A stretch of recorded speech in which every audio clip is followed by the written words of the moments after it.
Dow's on its longest winning streak since December and is now approaching 40,000. Let's take a closer look now at the charts. Joining us is Mark Newton, Fundstrat, Global Head of Technical Strategy. What, you get a couple of jobs reports, I guess, a claims number that goes up, and our cuts. Is that what's causing? Is that what's doing? I know it's technical. You're not really a fundamental guy, but the attitude kind of changed back again, didn't it, to a possible cutting scenario?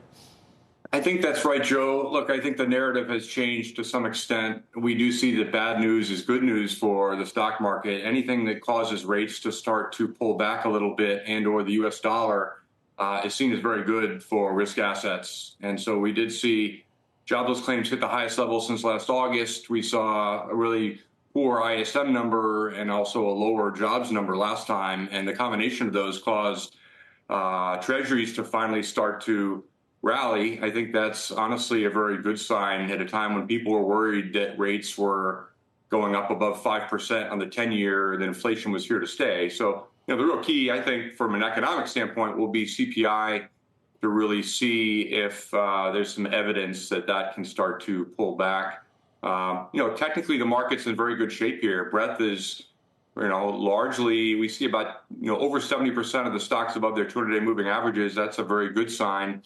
And it hasn't been technology. That's what's been interesting. We've seen other sectors start to participate, and you see financials, industrials, materials, even utilities, which is largely an AI-driven theme as to why that sector is moving. But, it's gotten to be a lot more broad-based. And so that gives me some comfort that this actually can continue. And we are sort of in a sweet spot at the time when, the economy is chugging along, and there are a few signs that it might be starting to pull back and tail off a little bit, but I don't think it's that dramatic.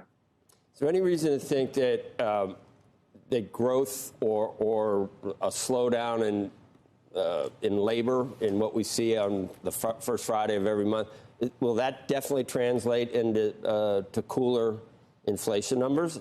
It's not, doesn't mean it has to be that way, does it?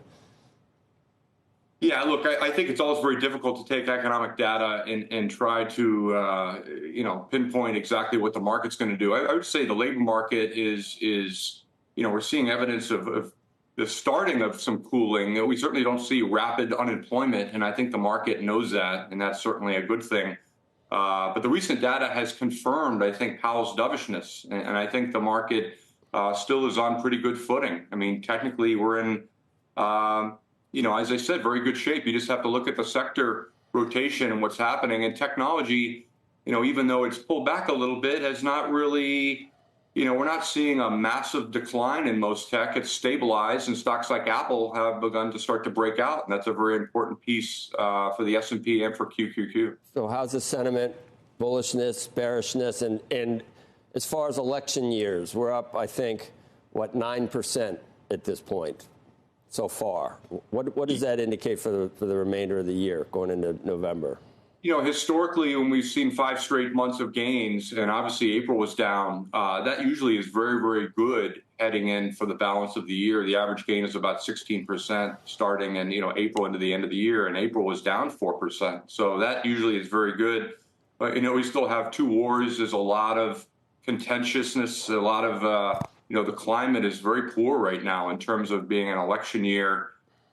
People are very unhappy, and in general, that type of negativity is very, very good for the market. So sentiment has contracted. We saw those 3 weeks of decline in the market from late March into April caused a lot of the polls to get almost neutral from pretty bullish levels. But I would argue that there's a lot of people still on the sidelines. A lot of institutions are not going, fully into the market simply because tech hasn't really been working that well. But there's really a lot of other parts of the market that are doing well. We had someone on yesterday saying that a lot of the gains are in the Magnificent Seven. We've heard that a lot, and that was one of the reasons that maybe this is questionable. You just said the breadth is much better. When did the breadth start improving, and what gives you that? What's the metric underneath that?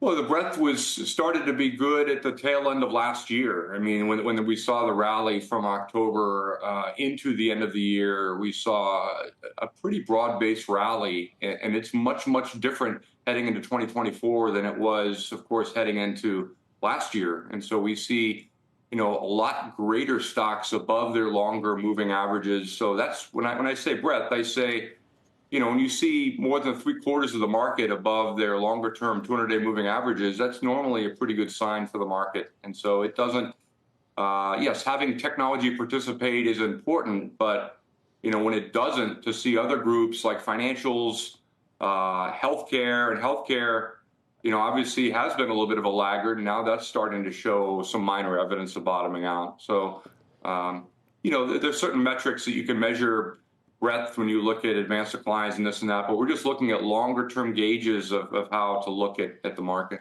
And do you use some technicals on the 10-year? What is that indicating to you? Yeah, a lot of the cycles I look at suggest that the yields are going to start to pull back pretty dramatically between now and August. So the next few months, I suspect that yields can get down well under 4%, which would be a surprise to many people. But I think that also means that, maybe this recent trend of economic softening might continue. And so we'll see. To me, it doesn't matter how many cuts there are. A lot of that's irrelevant. But it is, the 10-year, if it gets under 4.35, and right now we're around 4.45, 4.50. So we're getting very, very close to a time when yields are really going to start to pull back a lot more sharply, and the dollar should follow suit. So it's going to be a good time for emerging markets. We've seen some initial signs of China starting to bottom and rally up those lows. And, honestly, I'm very optimistic over the next 6 months. This won't always be the case, but potentially into next year. But I think for now, I'm very bullish this year. I think we're in a sweet spot. Small caps and mid caps have started to make a little bit of progress off their lows. It's going to take a bit for those to really, participate to the extent that I think we would all like. But it's a moving in the right direction. That's for sure.